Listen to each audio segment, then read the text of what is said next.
kitab Wahyu, bagaimana kitab Wahyu harus ditafsirkan?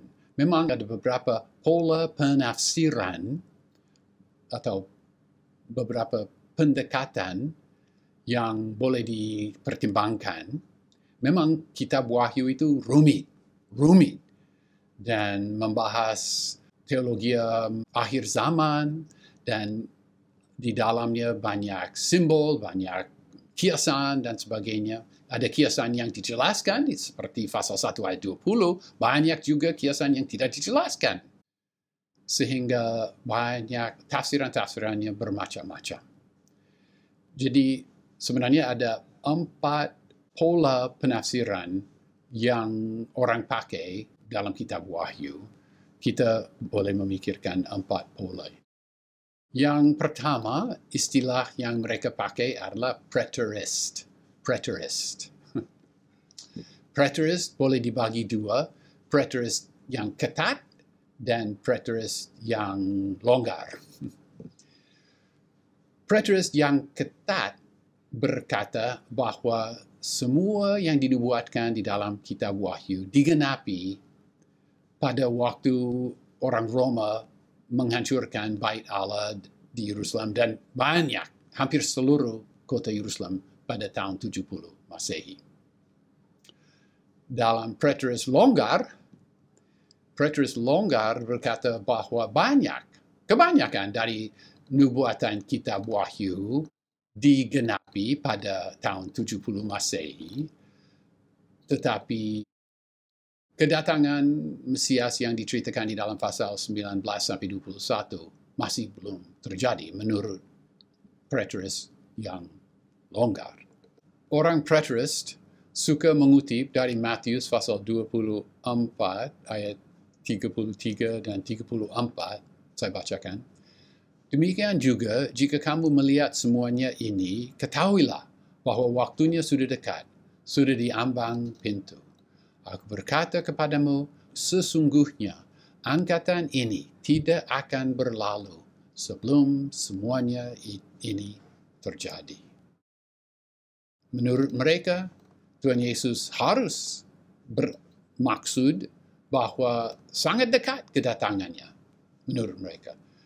Dan harus dialami oleh angkatan itu yang mendengarkan kata-kata Tuhan Yesus. Maka mereka berkata bahwa Tuhan Yesus datang di dalam awan-awan. Itu ungkapan mereka. Datang di dalam awan-awan pada waktu Yerusalem dan Bait Allah dimusnahkan pada tahun 70 Masehi.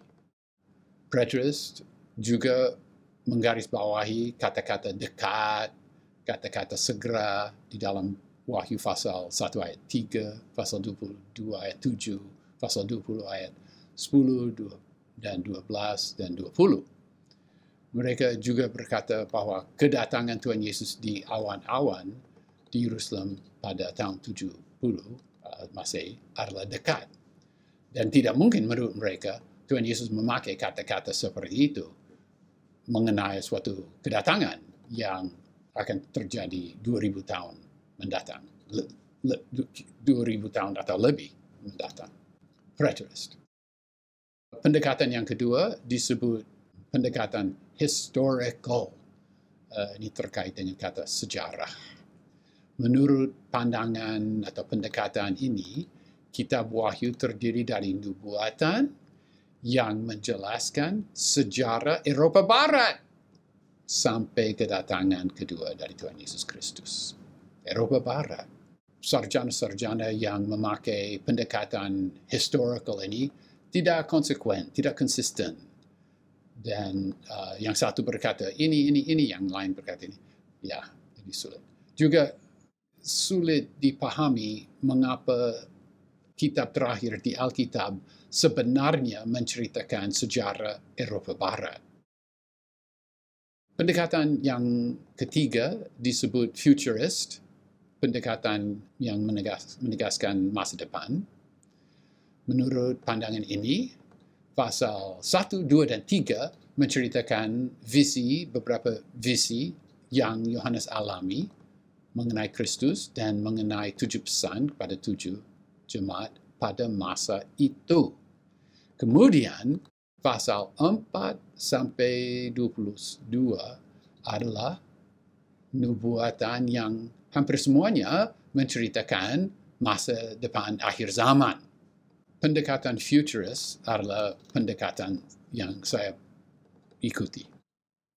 Dan pendekatan yang terakhir adalah pendekatan idealis. Menurut pendekatan penafsiran idealis, Kitab Wahyu tidak menceritakan perbuatan atau kegiatan atau peristiwa. Menurut mereka, Kitab Wahyu ditulis untuk menceritakan prinsip-prinsip yang bersifat teologis, idea-idea. Prinsip-prinsip itu ditemui melalui proses alegorisasi. Kita boleh memikirkan bagaimana manusia berkomunikasi dengan manusia secara hari-hari. Memang dalam percakapan biasa kita memakai kiasan dan kadang alegori di dalam percakapan kita. Kita boleh memakai kiasan supaya perkataan kita lebih menarik, lebih dramatis, lebih berbobot, dan sebagainya. Maka, bila mana kita membaca atau mendengar orang, kita perlu menentukan apakah kata-kata ini adalah kata-kata harfiah atau ada kiasan. Ada paling tidak 3 cara untuk menentukan suatu perkataan adalah harfiah atau ada kiasan. Pertama, kadang-kadang kiasan itu dijelaskan oleh penulis atau pembicara. Misalnya, Wahyu pasal 1 ayat 20 ada penjelasan mengenai kiasan. Kedua, ada kiasan-kiasan yang begitu biasa dipakai, sering dipakai orang, sehingga kita tahu, oh ya itu kiasan. Biasa, itu kiasan. Dan ketiga, jika suatu ungkapan tidak masuk akal, jika dianggap harfiah, maka pendengar atau pembaca harus memikirkan, mungkin itu tidak masuk akal jika dianggap harfiah. Apa ada kiasan di sini? Apa ada kiasan? Dan apa arti dari kiasan itu? Misalnya, jika orang berkata, saya makan makanan ini api, mulai dari ujung lidahku melebar di seluruh mulutku. Ya, barangkali kita tahu bahwa api itu bukan api harfiah, tetapi ada kiasan di sini. Kiasan apa? Api di lidah. Barangkali itu metafora, itu kiasan api, itu pedasnya cili. Jadi, jika kita membaca kitab Wahyu, kita tidak boleh secara bebas menganggap segala sesuatu sebagai kiasan. Menurut paham saya, pendekatan yang paling tepat adalah anggaplah kata-kata ini di kitab Wahyu sebagai kata-kata yang harfiah. Tetapi, jika tafsiran harfiah itu tidak masuk akal, baik, kita cari kiasan di situ. Tetapi langkah yang pertama, uji coba. Apakah paham harfiah masuk akal? Biar harfiah. Kalau begitu, banyak kiasan, baik kita merayakan kiasan-kiasan itu. Tetapi kita tidak boleh menciptakan kiasan di mana sebenarnya tidak perlu menciptakan kiasan. Jika pada suatu pagi kita mendengar orang, saya pergi sekolah, kita tidak boleh menganggap sekolah itu sebagai kiasan yang menceritakan sekolah hidup. Kita belajar dari sekolah hidup setiap. Tunggu dulu.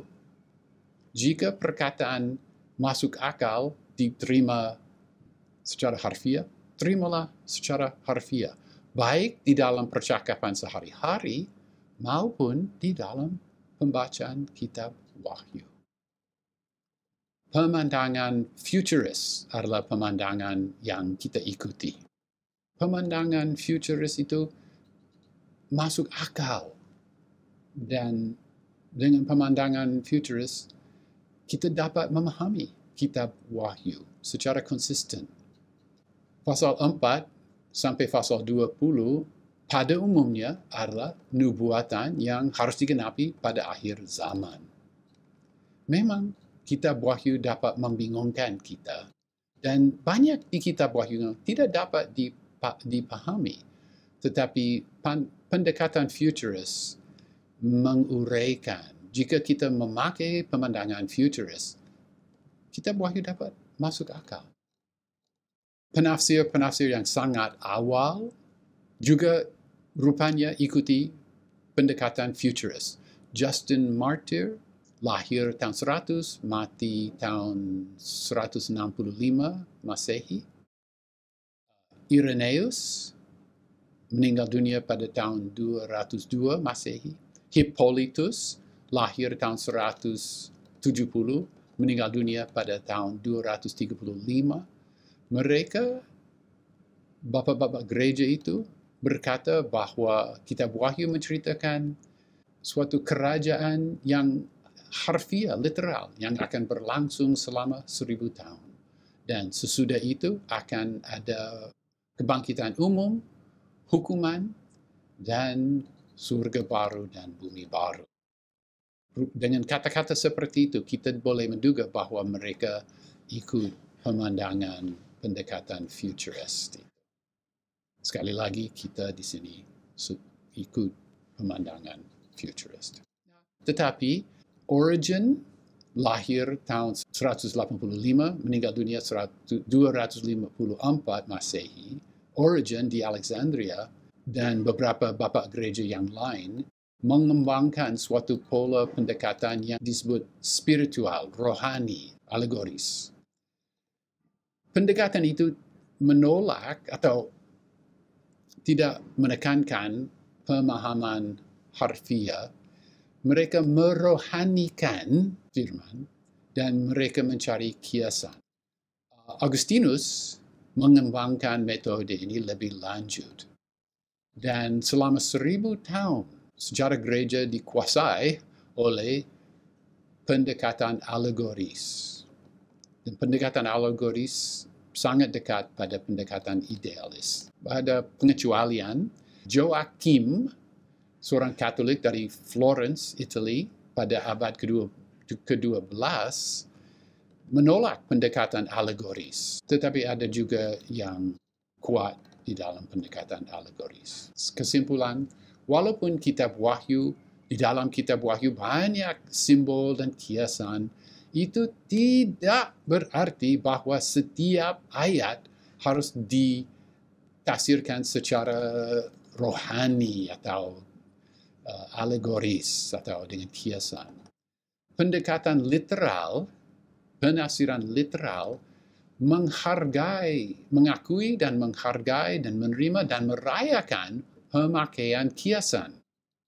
Jika sesuatu tidak dapat tidak masuk akal sebagai dalam arti harfiah, maka kita mencari kiasan di dalamnya. Misalnya, 7 bintang di tangan Tuhan di pasal 1 tidak mungkin bintang harfiah, harus ada arti kiasan. Wahyu 2 pasal 12 misalnya juga penuh dengan kiasan-kiasan.